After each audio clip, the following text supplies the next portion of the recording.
Praise the Lord. இன்றைக்கு நீங்கள் எப்படிப்பட்ட கவலையோடு பாரத்தோடு வேதனையோடு இருந்தாலும் நாம் நோக்கி பார்க்க வேண்டிய இடம் அந்த கல்வாரி சிலுவை தான்.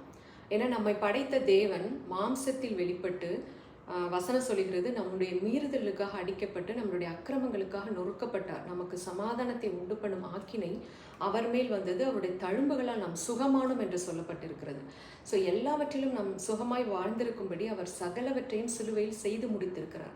ஸோ இன்றைக்கு நீங்கள் எந்த கவலையாக இருந்தாலும், அது வியாதியை குறித்ததாக இருக்கலாம், அல்லது பொருளாதார பற்றாக்குறையை பற்றி இருக்கலாம், இல்லை பிள்ளைகளை பற்றி எந்த பயமாக இருந்தாலும் நீங்கள் நோக்கி பார்க்க வேண்டியது அந்த கல்வாரி சிலுவை. ஏனெனில் எல்லாவற்றிற்கும் அங்கு விடை கொடுத்திருக்கிறார். நமக்கு நம்மளுடைய எல்லாவித வலிகளையும் வேதனைகளையும் ஏற்றுக்கொண்டு நமக்கு சமாதானத்தை, சந்தோஷத்தை, தெய்வீக சுகத்தை கொடுத்திருக்கிறார்.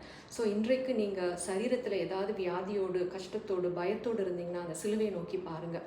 அடிக்கப்பட்ட ஆட்டுக்குட்டியாய் உங்களுக்காக ரத்தம் சிந்தி மரித்து உயிரோடு எழுந்த அந்த தேவனுடைய வல்லமை இன்றைக்கு உங்கள் சரீரத்தில் கடந்து வந்து உங்களுடைய உச்சந்தலையிலிருந்து உள்ளங்கால் வரை ஒவ்வொரு எலும்பு நரம்பு தசைகளுக்குள்ளும் அவருடைய ரத்தம் கடந்து சென்று பரிபூரண சுகத்தை பெற்றுவிட்டீர்கள் என்பதை நீங்கள் உணர்ந்து அதற்கு நன்றி சொல்லுங்கள். நிச்சயமாக அது எப்படிப்பட்ட வியாதியாக இருந்தாலும் உங்களை விட்டு விலகி போகும். அதே போல் பொருளாதார பிரச்சனையோடு இருந்தீங்கன்னா அதுவும் அங்கே முடிக்கப்பட்டது. ஆண்டவர் நம்முடைய தரித்திரத்தை எடுத்துக்கொண்டு நம்மை ஐஸ்வர்யவானாய் மாற்றியிருக்கிறார்.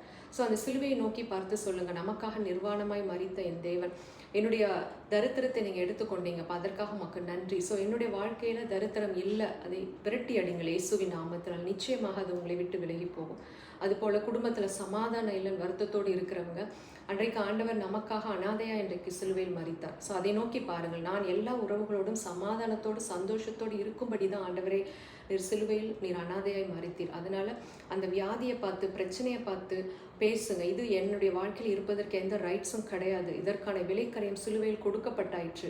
ஸோ இயேசுவின் நாமத்தினாலும் இயேசுவின் ரத்தத்தினாலும் என்னுடைய வாழ்க்கையிலிருந்து வெளியே போ. அது வியாதியாக இருக்கலாம், பொருளாதார பிரச்சனைகளாக இருக்கலாம், சமாதானமின்மையாக இருக்கலாம், எல்லாம் குடும்ப உறவுகளில் பிரிவினைகளாக இருக்கலாம், எல்லாவற்றையும் இயேசுவின் நாமத்தினால் அதை எதிர்த்து நில்லுங்கள். நிச்சயமாக உங்களை விட்டு ஓடி போகும். ஜெபிப்போம்.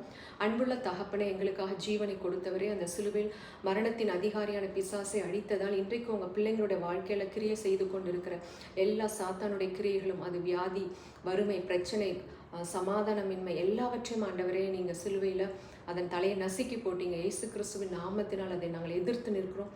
உங்கள் பிள்ளைங்களுடைய வாழ்க்கையில் பொருளாதார ஆசீர்வாதமும் சமாதானமும் ஐஸ்வர்யமும் ஆரோக்கியமும் நிறைந்திருக்கட்டும். நீர் கொடுத்திருக்கிற சமாதானம் ஒவ்வொரு பிள்ளைகளையும் நிரப்பட்டும். இயேசு கிறிஸ்துவின் நாமத்தில் ஜெபிக்கிறோம் நல்ல பிதாவே. ஆமேன், ஆமேன். ஸோ எப்பொழுதும் சந்தோஷமாக இருங்கள், அதுவே அவர் கர்த்தருக்கு பிரியமானதாக இருக்கிறது.